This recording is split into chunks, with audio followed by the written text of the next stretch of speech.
नमस्कार, आप सभी का स्वागत है TV7 भारत पर। मैं हूं आपके साथ अंकुर गोस्वामी। आप सभी का स्वागत करता हूं TV7 भारत के हिस्सा बेहतरीन पेशकश में। तो ज्यादा वक्त ज़ाया न करते हुए सीधे रुक करेंगे खबरों की ओर।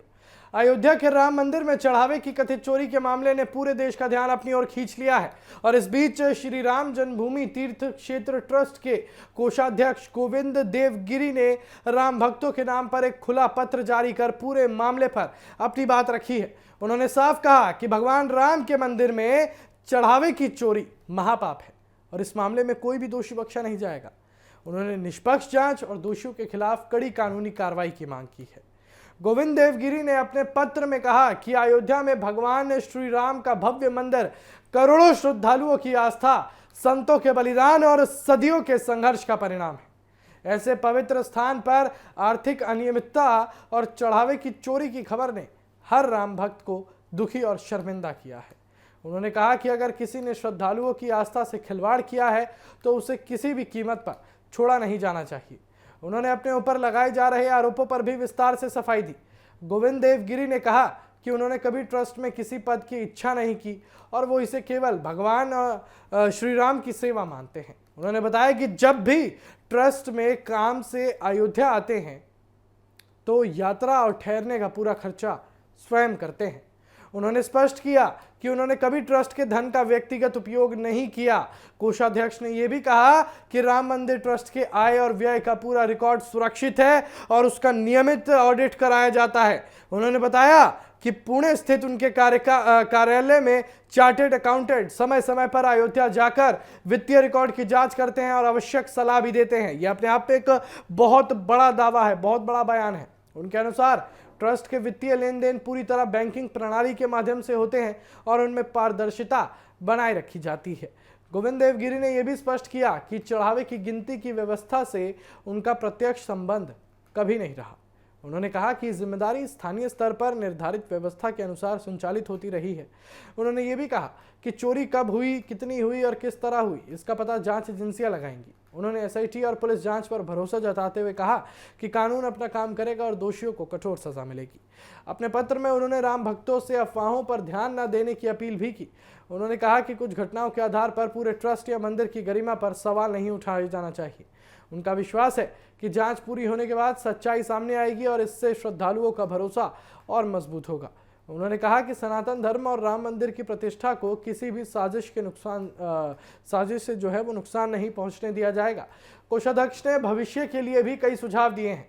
उन्होंने कहा कि दान पात्र में आने वाली राशि की गिनती और सुरक्षा व्यवस्था को और अधिक मजबूत और तकनीकी रूप से अभेद बनाया जाना चाहिए। इसके लिए विशेषज्ञों की सलाह लेकर ऐसी व्यवस्था विकसित की जानी चाहिए जिससे पारदर्शिता बढ़े और भविष्य में इस तरह की घटनाओं को उनकी कोई गुंजाइश ना रहे। इस पूरे घटनाक्रम के बीच श्री राम जन्मभूमि तीर्थ क्षेत्र ट्रस्ट ने भी मामले को गंभीरता से लिया है। ट्रस्ट की अहम बैठक समय से पहले बुलाए जाने का फैसला किया गया है, जिसमें जांच की प्रगति, ट्रस्ट के प्रशासनिक मुद्दों और आगे की व्यवस्था पर चर्चा होने की संभावना है। माना जा रहा है कि बैठक में कई महत्वपूर्ण फैसले लिए जा सकते हैं। और फिलहाल राम मंदिर चढ़ावा विवाद की जांच जारी है और सभी की निगाहें जांच एजेंसियां और ट्रस्ट की आगामी बैठक पर टिकी हैं। गोविंद देवगिरी ने अपने संदेश के अंत में भरोसा जताया कि सत्य की जीत होगी, दोषियों को कानून के अनुसार सजा मिलेगी और भगवान श्री राम का मंदिर आने वाले समय में पारदर्शिता, श्रद्धा और सुशासन का आदर्श बनेगा। तो चलिए आगे बढ़ते हैं और बात करेंगे पश्चिम एशिया तनाव की। अभी आपने सुना ही होगा कि किस तरीके से यहां पर अमेरिका और ईरान के बीच एक बार फिर तनाव तेज हो गया है। इस बार विवाद की वजह बने अमेरिका के राष्ट्रपति डोनाल्ड ट्रंप का वो बयान था जिसमें उन्होंने ईरान के शीर्ष नेतृत्व को लेकर कड़ी चेतावनी दी। अब सुनिए, ट्रंप की टिप्पणी के बाद ईरान ने तीखी प्रतिक्रिया दी है। उन्होंने कहा कि लोगों को मारा जा सकता है लेकिन विचारों और आदर्शों को कभी खत्म नहीं किया जा सकता। ईरान ने इस बयान को अपनी राष्ट्रीय गरिमा और नेतृत्व का अपमान बताया। यह पूरा घटनाक्रम ऐसे समय सामने आया है जब ईरान में पूर्व सर्वोच्च नेता आयतुल्लाह अली खामेनेई के अंतिम संस्कार के कार्यक्रम चल रहे हैं। लाखों लोग श्रद्धांजलि देने के लिए सड़कों पर मौजूद है और इसी दौरान डोनाल्ड ट्रंप ने कहा कि अमेरिका चाहे तो ईरान के शीर्ष नेतृत्व को एक ही बार में खत्म कर सकता है। हालांकि उन्होंने यह भी कहा कि फिलहाल ऐसा कोई कदम नहीं लिया जाएगा। ट्रंप के इस बयान ने पहले से तनावपूर्ण माहौल को और अधिक संवेदनशील बना दिया है। अब ट्रंप के बयान के जवाब में ईरान के विदेश मंत्रालय और विभिन्न सरकारी प्रतिनिधियों ने कड़ी आपत्ति जताई। ईरानी पक्ष ने कहा कि अमेरिका को यह समझना चाहिए कि किसी नेता की हत्या या किसी व्यक्ति को निशाना बनाने से किसी ट्रस्ट की विचारधारा समाप्त नहीं होती। अब आपको बताएं कि उन्होंने ये भी कहा कि इतिहास गवाह है कि व्यक्तियों का अंत हो सकता है, लेकिन उनके सिद्धांत और आदर्श हमेशा जीवित रहते हैं। ईरान ने यह भी आरोप लगाया कि अमेरिका की भाषा उसकी सभ्यता, इतिहास और सम्मान की समझ को नहीं दर्शाती। ईरान ने यह भी कहा कि अंतिम संस्कार जैसे धार्मिक और संवेदनशील अवसर पर इस तरह की धमकी देना अंतर्राष्ट्रीय मर्यादाओं के खिलाफ है। सरकार का कहना है कि यह केवल राजनीतिक बयान नहीं बल्कि करोड़ों लोगों की धार्मिक भावनाओं का भी अपमान है। ईरानी अधिकारियों ने अमेरिका से उकसावे वाली भाषा से बचने और क्षेत्रीय शांति बनाए रखने की अपील की। और इस बीच तेहरान में चल रहे अंतिम संस्कार समारोह में बड़ी संख्या में लोगों ने अमेरिका और इजराइल के खिलाफ नारे लगाए। कई स्थानों पर ट्रंप के खिलाफ भी गुस्सा देखने को मिला। ईरानी मीडिया का दावा है कि जनता अपने नेताओं को और देश की संप्रभुता के समर्थन में एकजुट है। वहीं समारोह के दौरान सुरक्षा व्यवस्था बेहद कड़ी कर दी गई है और पूरे देश में हाई अलर्ट जारी है। विश्लेषकों का मानना है कि ट्रंप का बयान ऐसे समय सामने आया है जब अमेरिका और ईरान के बीच बातचीत की संभावनाएं पहले से ही कमजोर पड़ चुकी हैं। दोनों देशों के बीच परमाणु कार्यक्रम, प्रतिबंधों और क्षेत्रीय सुरक्षा जैसे मुद्दों पर लंबे समय से मतभेद बने हुए हैं और ऐसे में इस तरह की बयानबाजी से कूटनीतिक समाधान की राह और कठिन हो सकती है। हालांकि अभी तक अमेरिका की ओर से ट्रंप के बयान पर कोई अतिरिक्त आधिकारिक स्पष्टीकरण नहीं आया है, लेकिन ईरान ने स्पष्ट कर दिया कि वो किसी भी धमकी के आगे झुकने वाला नहीं है। ईरानी नेतृत्व का कहना है कि देश अपनी संप्रभुता और राष्ट्रीय सम्मान की रक्षा के लिए हर आवश्यक कदम उठाएगा। साथ ही उन्होंने ये भी दोहराया कि संघर्ष के बजाय सम्मानजनक संवाद ही क्षेत्र में स्थायी शांति का रास्ता हो सकता है। फिलहाल पूरी दुनिया की नजर अमेरिका और ईरान के बीच बढ़ते तनाव पर टिकी हुई है। दोनों देशों के नेताओं के बयान ये संकेत दे रहे हैं कि हालात अभी पूरी तरह सामान्य नहीं हुए हैं और आने वाले दिनों में देखना महत्वपूर्ण होगा कि क्या दोनों पक्ष कूटनीतिक बातचीत का रास्ता अपनाते हैं या फिर बयानबाजी और टकराव का यह दौर और आगे बढ़ता है।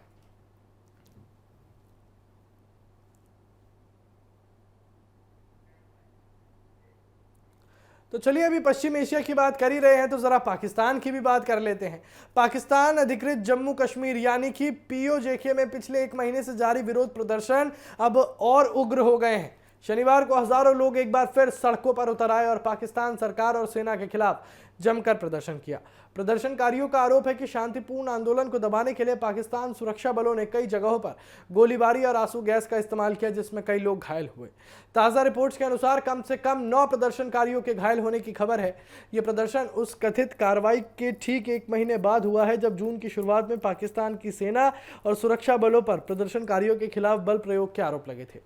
तब से पीओजेके के कई इलाकों में लोगों का गुस्सा लगातार बढ़ता जा रहा है। रावलकोट, मुजफ्फराबाद, कोटली बाग और दादयाल जैसे क्षेत्रों में हजारों लोग पाकिस्तान सरकार, प्रधानमंत्री शहबाज शरीफ और सेना प्रमुख फील्ड मार्शल आसिम मुनीर के खिलाफ नारे लगाते हुए सड़कों पर उतरे। प्रदर्शनकारियों का कहना है कि उनकी मांगें राजनीतिक से ज्यादा नागरिक अधिकारों और स्थानीय शासन से जुड़ी हैं। उनका आरोप है कि पाकिस्तान सरकार क्षेत्र के लोगों की समस्याओं की अनदेखी कर रही है। महंगाई, बेरोजगारी, बिजली संकट, प्रशासनिक नियंत्रण और स्थानीय प्रतिनिधित्व जैसे मुद्दों को लेकर लोगों में लगातार नाराजगी बढ़ रही है। आंदोलन का नेतृत्व संयुक्त अवामी एक्शन कमेटी JAAC जैसे स्थानीय समूह कर रहे हैं, जो लंबे समय से प्रशासनिक सुधार और स्थानीय अधिकारों की मांग उठा रहे हैं। शनिवार के प्रदर्शन के दौरान मुजफ्फराबाद के नीलम ब्रिज इलाके और दादयाल में हालात सबसे ज्यादा तनावपूर्ण रहे। प्रदर्शनकारियों का आरोप है कि सुरक्षा बलों ने भीड़ को तितर बितर करने के लिए पहले आंसू गैस छोड़ी और फिर गोलीबारी की। कई वीडियो और तस्वीरें सोशल मीडिया पर सामने आई है जिनमें लोग घायल प्रदर्शनकारियों को उठाकर सुरक्षित स्थानों तक ले जाते दिखाई दे रहे हैं।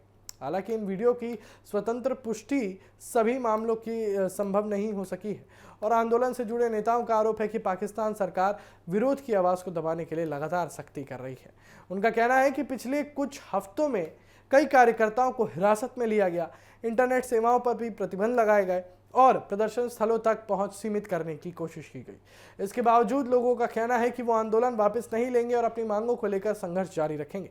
तो दूसरी ओर पाकिस्तान प्रशासन का कहना है कि सुरक्षा बलों ने कानून व्यवस्था बनाए रखने के लिए कार्रवाई की। अधिकारियों का दावा है कि कुछ प्रदर्शन हिंसक हो गए थे, जिसके बाद भीड़ को नियंत्रित करने के लिए ये कदम उठाने पड़े।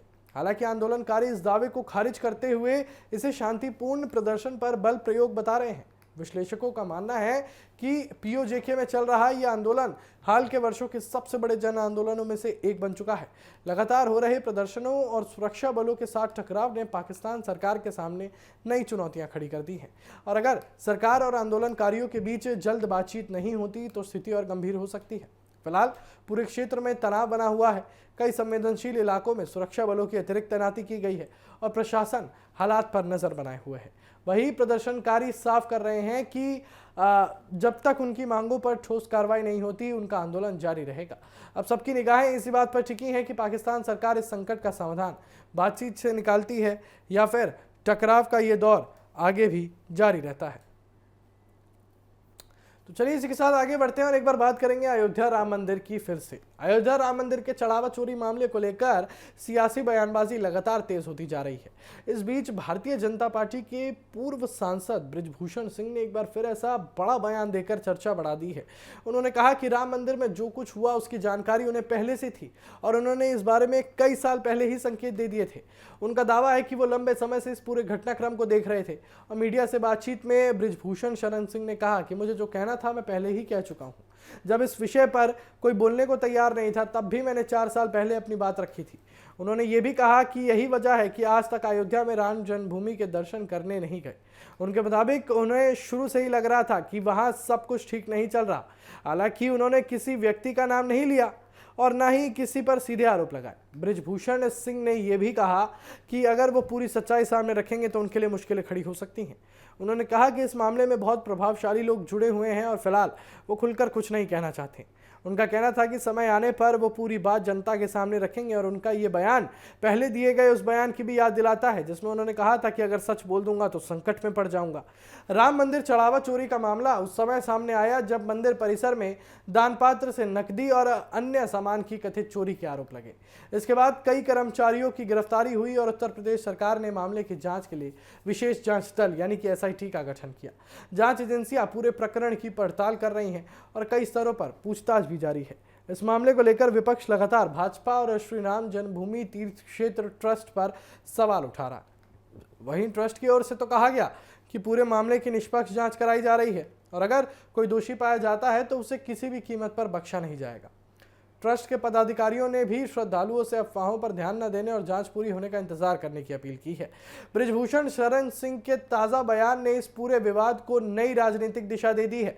विपक्ष उनके बयान का हवाला देकर सरकार और ट्रस्ट से जवाब मांग रहा है, जबकि भाजपा की ओर से इस पर कोई विस्तृत आधिकारिक प्रतिक्रिया सामने नहीं आई है। राजनीतिक विश्लेषकों का मानना है कि मामले की जांच पूरी होने तक इस तरह के बयान सियासी बहस को और तेज कर सकते हैं। फिलहाल सबसे बड़ा सवाल यही है कि क्या जांच एजेंसियों को ऐसे सबूत मिलेंगे जो मामले की सच्चाई सामने ला सके। दूसरी ओर बृजभूषण शरण सिंह के दावे भी चर्चा का विषय बने हुए हैं क्योंकि उन्होंने संकेत तो दिए हैं लेकिन अब तक किसी व्यक्ति या संस्था का नाम सार्वजनिक रूप से नहीं लिया है। ऐसे में आने वाले दिनों में SIT की जांच और संबंधित पक्षों की प्रतिक्रियाओं पर सभी की नजर बनी रहेगी।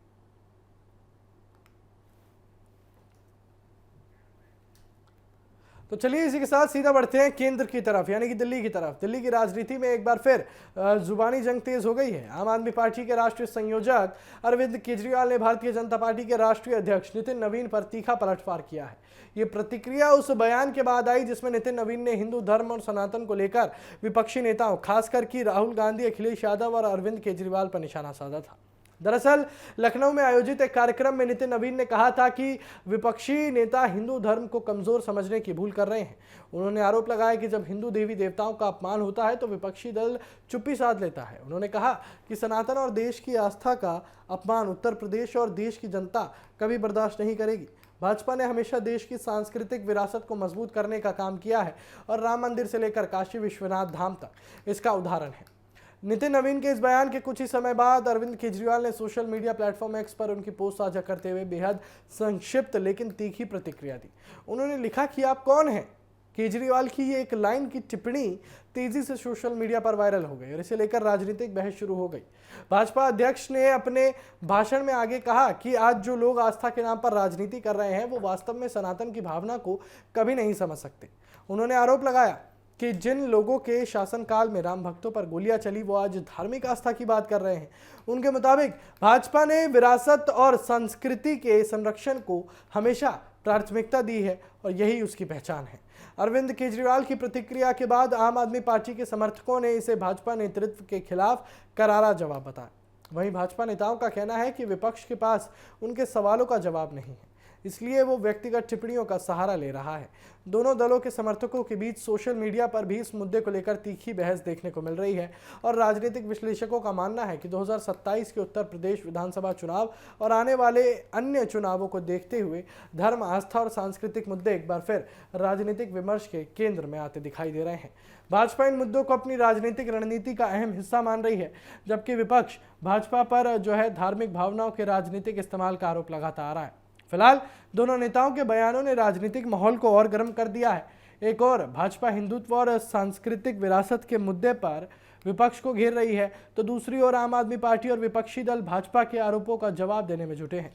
आने वाले दिनों में इस बयानबाजी के और तेज होने की संभावना जताई जा रही है, क्योंकि चुनावी रणनीति में आस्था और पहचान से जुड़े मुद्दे लगातार प्रमुख स्थान बनाए हुए हैं।